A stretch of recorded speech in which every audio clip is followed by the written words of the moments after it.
দেখো মিথ্যে কথা বলে লাভ নেই, লোক বোকা না। আমি মিথ্যে কথা বলে চলে যাব, তাহলে তো আমি বিজেপি হয়ে গেলাম।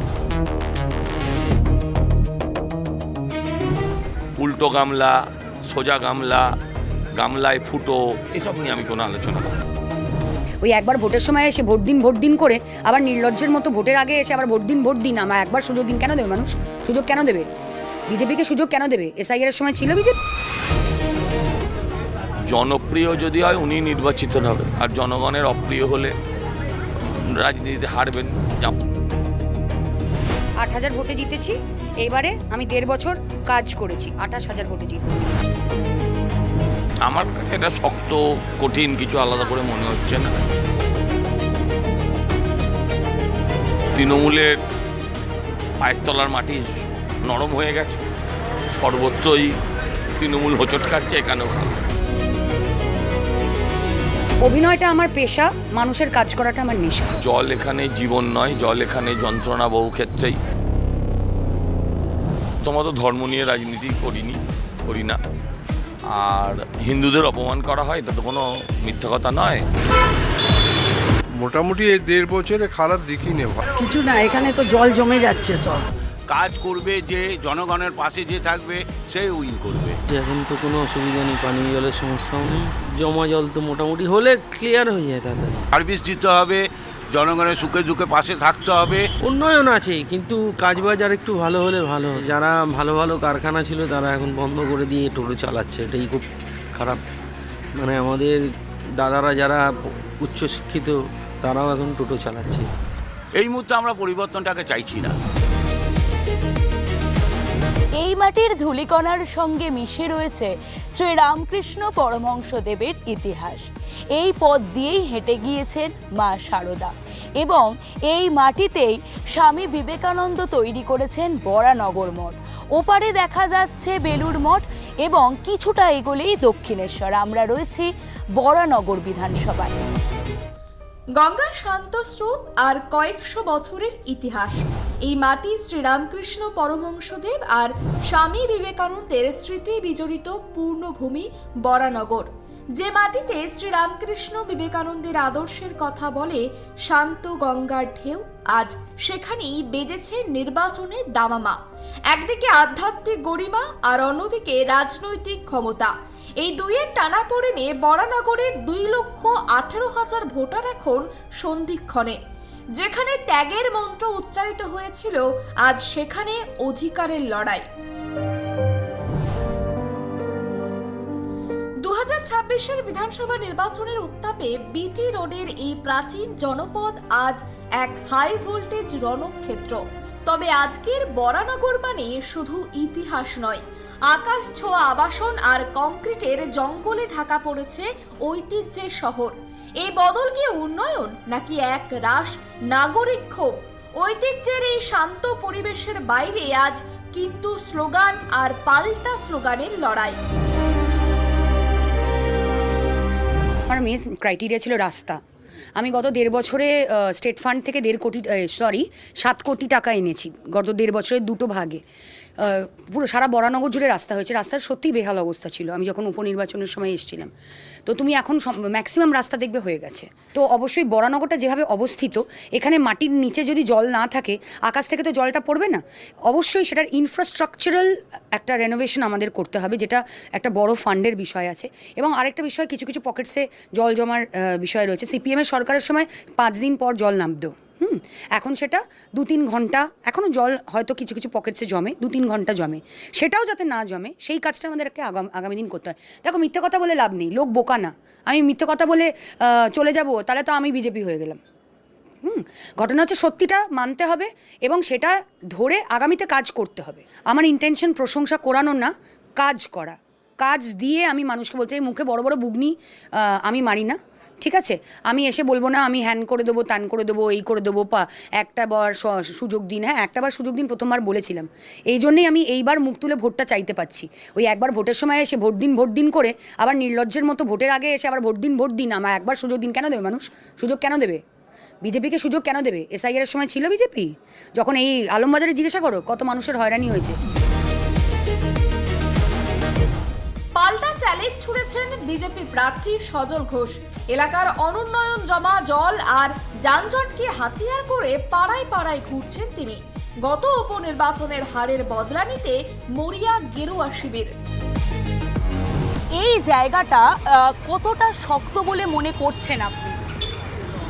আমার কাছে এটা শক্ত কঠিন কিছু আলাদা করে মনে হচ্ছে না। তৃণমূলের পায়ের তলার মাটি নরম হয়ে গেছে, সর্বত্রই তৃণমূল হোঁচট খাচ্ছে, এখানেও খাবে।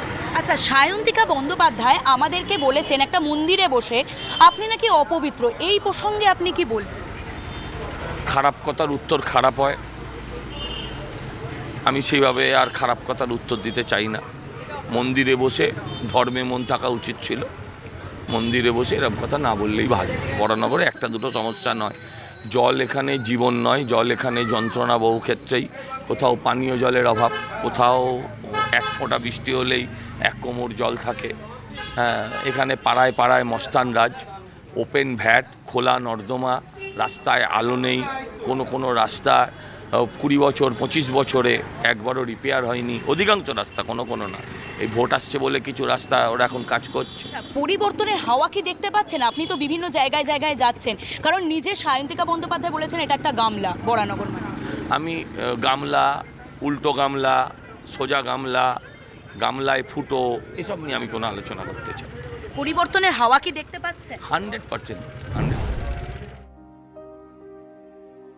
এখন আর ইতিহাস নয়, তার সঙ্গে বিটি রোডের ধারে নাগরিক জীবন বদলেছে এবং উঁচু উঁচু আবাসন। সব মিলিয়ে বরানগরের মানুষ এখন কি চাইছেন, পরিবর্তন না স্থিতাবস্থা? আমরা আজ কেটিভি বাংলার মধ্য দিয়ে জানার চেষ্টা করব বরানগরের মানুষের মনের অবস্থা। চলুন। এইখানে এই মুহূর্তে আমি তো দেখতে পাচ্ছি না জলের সমস্যাটা। আচ্ছা, এইখানে সমস্যা নেই জলের। এলাকার উন্নয়ন কতটা হলো? উন্নয়ন খারাপ না, ভালোই হয়েছে। কিন্তু বরানগরে বলে যে এলাকায় বৃষ্টি হলেই একটু বৃষ্টিতে না, এখানে কোনো জলের কোনো চান্স নেই। এখানে জল থাকেই না, জল মানে বৃষ্টি নামার সঙ্গে সঙ্গে জল চলে যায়। পরিবর্তন দরকার নাকি স্থিতাবস্থা? পরিবর্তন দেখুন, পরিবর্তন তো হয়তো আমরা করলাম, কিন্তু একই যে যাবে সব একই আসবে। কিছু না, এখানে তো জল জমে যাচ্ছে সব। মোটামুটি রাস্তাঘাট কমপ্লিট করেছে, অনেকটাই কমপ্লিট করেছে, আর কিছু বাকি আছে, সেগুলো কাজ করছে। প্রত্যেকটা ওয়ার্ড প্রতিনিধি চেষ্টা করছে সেগুলো প্রত্যেকটা সাফল্যতা আনার জন্য চেষ্টা করছে, এবং কাজ যথেষ্ট দায়িত্ব নিয়ে তারা কাউন্সিলররা দায়িত্ব নিয়েই কাজ করছে প্রত্যেকটা ওয়ার্ডে। বাম আমলে বামেরা যেরকম ছিল তাদের চিন্তাধারা একরকম ছিল, আজকে মামাটি মানুষ যারা এসছে তাদের চিন্তাধারাটা একরকম। তারা মমতা ব্যানার্জি তার চিন্তাধারা দিয়ে সে কাজ করাচ্ছে, আর জ্যোতিবাবু যখন ছিল জ্যোতিবাবু চিন্তাধারা দিয়ে জ্যোতি বসু কাজ করিয়েছেন। হ্যাঁ, দুজনের ডিফারেন্স, সব দুজনের মতলক্ষ আলাদা ছিল, দুজনের চিন্তাধারাটা দুজনভাবে দুরকম কাজ করে। সবই ঘরের ছেলে, ঘরের বাইরের কেউ না। কাজ করবে যে জনগণের পাশে যে থাকবে সে উইন করবে। জনগণের পাশে থাকতে হবে, জনগণের জন্য কাজ করতে হবে, জনগণকে সার্ভিস দিতে হবে, জনগণের সুখে দুঃখে পাশে থাকতে হবে, সেই আসবে। উন্নয়ন আছে, কিন্তু কাজবাজ আর একটু ভালো হলে ভালো হতো, এটাই হচ্ছে। কর্মসংস্থানটা খুব কমে গেছে, অনেকটাই, অনেক কমে গেছে। যারা ভালো ভালো কারখানা ছিল তারা এখন বন্ধ করে দিয়ে টোটো চালাচ্ছে, এটাই খুব খারাপ। মানে আমাদের দাদারা যারা উচ্চশিক্ষিত তারাও এখন টোটো চালাচ্ছে, এটাই খুব দুঃখের। তবে সাধারণতভাবে যেভাবে হোক দুটো এখানে রাস্তা আছে, এই মুহূর্তে আমরা পরিবর্তনটাকে চাইছি না, যা চলছে সেটাই ঠিক আছে। বরানগরে কিন্তু কোনো প্রবলেম, বরানগরে রাত্রির 11টা-12টা পর্যন্ত নিশ্চিন্তে লোক ঘুরছে, তাতে কোনো সমস্যা নেই।